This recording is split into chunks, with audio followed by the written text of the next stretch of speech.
Welcome to another Rerun 2020 with Tom and Lori RV Life. Man, we got two of them for you today. We're going to put them back to back for you. The first one is when we were in the Midwest on our first year of traveling. Hail, big storms, rain, thunder, lightning, hail. And we didn't want our vent covers to burst in the hail. So we created our own hail covers for the vents. This is how it went. And remember, these were early videos. These were videos from way back when, so you're going to have to put up with some wind noise. What are we doing today? We're preparing for the big, nasty storm with big old hail and possible tornadoes, fun stuff. So we were concerned about this is like a skylight over the shower, and then all of our roof vents, because of the size of hail, may break them, and then we'll have water coming in, and etc., etc. We don't have the other kind of roof vent covers over the lids. So we tried to think, okay, what can we do in a short amount of time with what we have? And so I just started going through the basement, pulled out our big roll of Reflectix, the silver bubble wrapping kind of stuff, and we cut like 3 layers for all of the roof vents. This one actually has 4 layers on the over the shower. And then I just took an old vinyl tablecloth and cut it up into sections, so we've got those bungeed around. And this one, since there's nothing to wrap around, we're just taping it to is this die-course? Is that what it's called? Yes. So that we don't damage the roof at all. So we're just taping it down and just hoping for the best. This is our HYD fix. Yeah. How you doing? So we'll let you know how it works out, but we're hoping, 1, not to have such a bad storm in our area, and 2, that if we do, this will help not break our vent cover lids and our dome light. So here's what we've done. It's nice and cushiony. I don't know if you can see that or not. Just in case, because they're calling for 2 to 4 inch hail in this area where we are.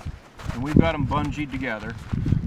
They say it's more likely we're going to get torrential rains and hail than tornadoes, even though they say the tornadoes are possible in this area.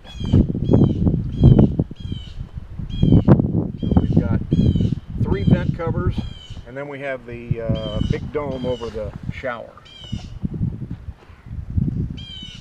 So who knows, this may be a minor thing, and we didn't need to do this, but I'd rather be safe than sorry, and who knows, it may be worse than we're expecting, and other things will be damaged that we have no control over. So we just have to kind of wait it out and see. Hey, it doesn't look good, but who's up here looking at it besides us? Oh, and you. Yeah. Fingers crossed, storm will pass, and we'll be on our little merry way tomorrow morning. Yeah, heading into more severe thunderstorm, tornado areas. Stop that. That's how we did our hail kits right there. Very easy, very quick, and very safe, and we never lost a vent cover using those hail kits. Now let's take you to the front door. We invested in the RV lock system. You know, the keyless with the fob and all that. We actually have 2. We had to get a second one. The first one worked really good. We don't know what happened to it. We may explain it in this video. I can't even remember back that far. But check this out with RV Lock as we go to install it. So in August, we got this awesome RV lock. It's a keyless entry lock. You can either use the keypad or you can use the little key fob. And recently we noticed it stopped going when you locked it and unlocked it. It would make that tone. How'd it go? And if you push the buttons, they would make a tone. And it was like, okay, all of a sudden that's not making that noise. And then we went to go use the keypad and it wasn't working. And I was like, uh-oh, we really like that feature, because if something should happen and we're not here and the animals are, and somebody calls us and says that there's a problem, we can say, okay, here's our code, rescue our animals. So Tom got online and sent an email to the RV lock people, and they sent us a new component. So I took the lock off the door, disassembled it. This is the part that goes inside, and this is the outside part. Unplugged it, and now I'm getting ready to switch out this piece with this one. So I've already got it unscrewed. Let's see if it's as easy as I'm hoping it is. Take off my glasses so I can see.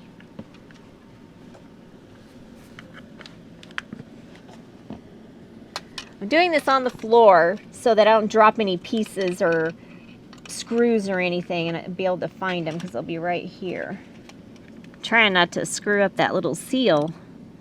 Okay, so this will just unplug out of here. Okay, so here's the old one.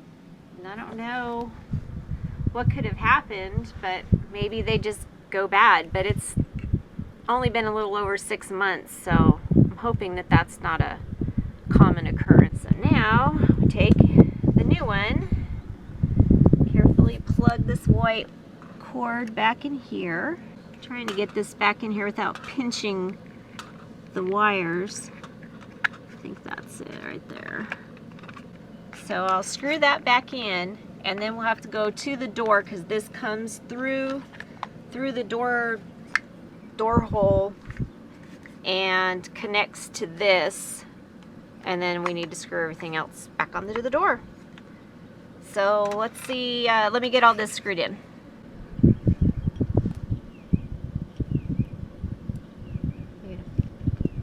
Watch it and then fast forward it. Uh-oh.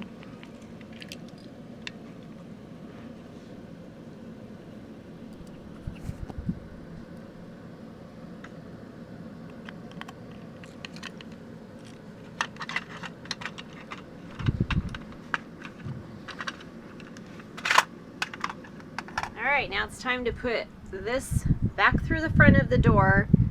And to hold it in place, you have to put this plate onto the door jamb.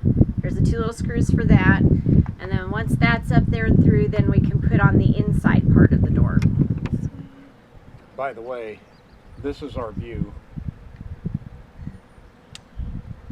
for the last several days and for the next day and a half. This is our view. Keystone Lake, just outside of Cleveland, Oklahoma, and just outside of Tulsa, Oklahoma.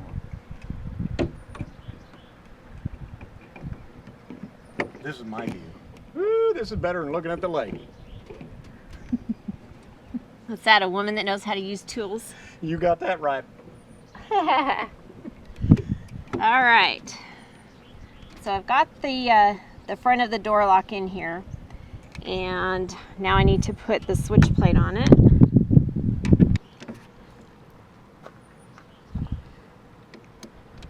Before I tighten it down all the way, I'm going to make sure that the front is straight because it can go a little bit crooked.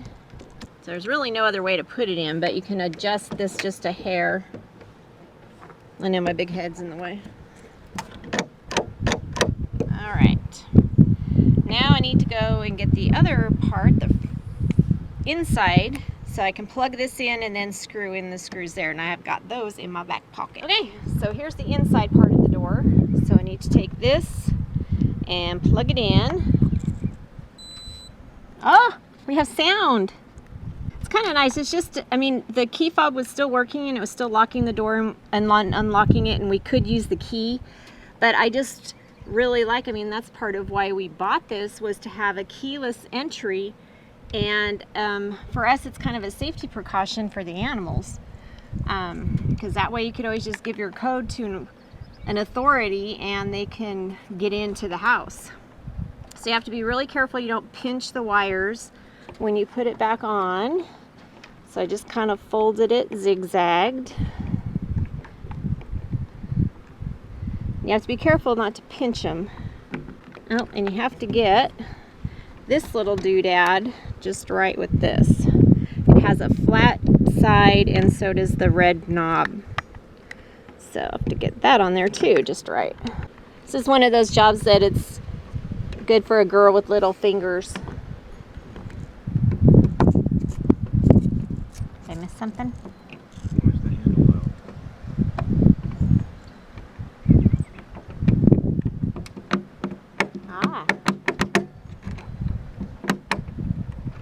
Good question. All right. Let's see what happened. Not working. Must have missed inserting something into somewhere else. That's why it's always good to do this with two people. Good catch. Normally I'd be the one to catch that. Thanks. I've made my contribution. Yeah. You did that wrong. Why is the handle sticking out? I didn't say that like that. I've learned. Lori is always right. Just confusing because you have all those little wires you have to be careful of. You have to get everything inserted just the right way.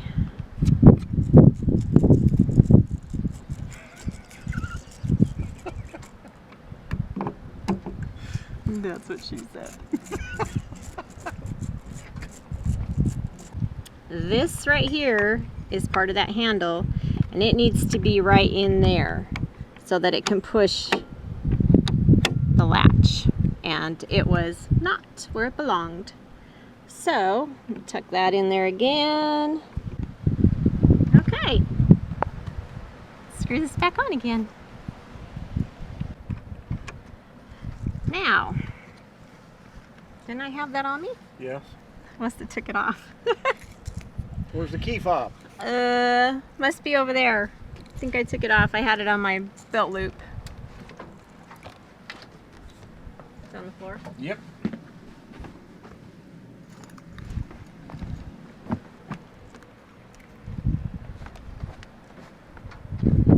All right, you can see that we use ours a lot. The paint's all coming off of it. Tom gets it and he says, which one's which? So let's see. I don't think it's going to work with this. I think we're going to have to reprogram everything, but let's just see.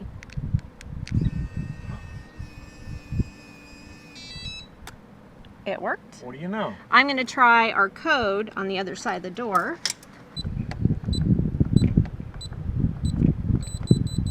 Nope. We have to change the code. And then we'll probably have to reprogram the key fob. So now I have to do this again.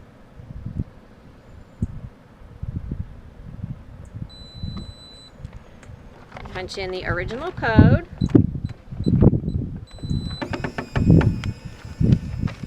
So the only way in and out's with the key fob. For right now, until I get it programmed right. I think it took us probably about 20 times the first time too. You did 10 times. No, maybe you did 15 and I did 5. And then I got it. Hey, but we love the lock. Yeah, we do. All right. Okay, now I'm going to try and unlock it with the code.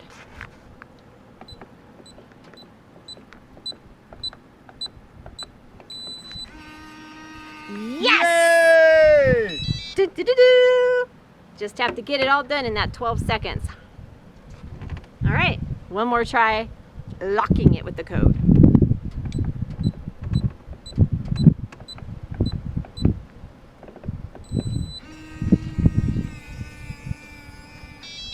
And the key fob still knows it. We have success. Yay! Thank you, RV Lock. We love our RV lock system, and it is not a paid endorsement. We paid for it, and we did it all on our own. So there you go. ReRun 2020. There's a double shot for you this week. We'll see you again next week with more ReRun videos from early Tom and Lori RV life. See ya.